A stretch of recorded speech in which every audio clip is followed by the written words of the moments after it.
আপনা মাংসে হরিণা বৈরী, অর্থাৎ হরিণের প্রধান শত্রুই হচ্ছে তার নিজের সুন্দর দেহ। দেখুন, এই ফুল গাছটির প্রত্যেকটি শাখা প্রশাখা ভেঙে পড়েছে। শুধুমাত্র সৌন্দর্যই তার বিনাশের কারণ, অর্থাৎ ক্ষতির কারণ।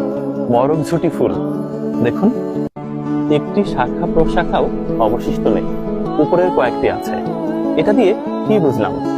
আপনার প্রতিপত্তি, আপনার সৌন্দর্য, আপনার অহমিকা আপনার ধ্বংসের কারণ হতে পারে। শুধুমাত্র বদনামই একটা মানুষের ধ্বংসের কারণ হয় না, অতিমাত্রায় উচ্চ প্রশংসাও, অর্থাৎ সুন্দর জিনিস অনেক সময় ধ্বংসের কারণ হতে পারে। দেখেন, ফলের ভারে গাছ নিয়ে পড়ে, ভেঙে পড়ে, কিন্তু ফুলের ভারেও গাছ ভেঙে পড়ে। মানুষের জীবনে এরকম ঘটে। আপনার অনেক সম্পত্তি আছে, অনেক সুনাম আছে, অনেক প্রতিপত্তি আছে, আপনার রূপ যৌবন আছে, আপনার অহমিকা আছে, এসব আপনার ধ্বংসের কারণ হতে পারে।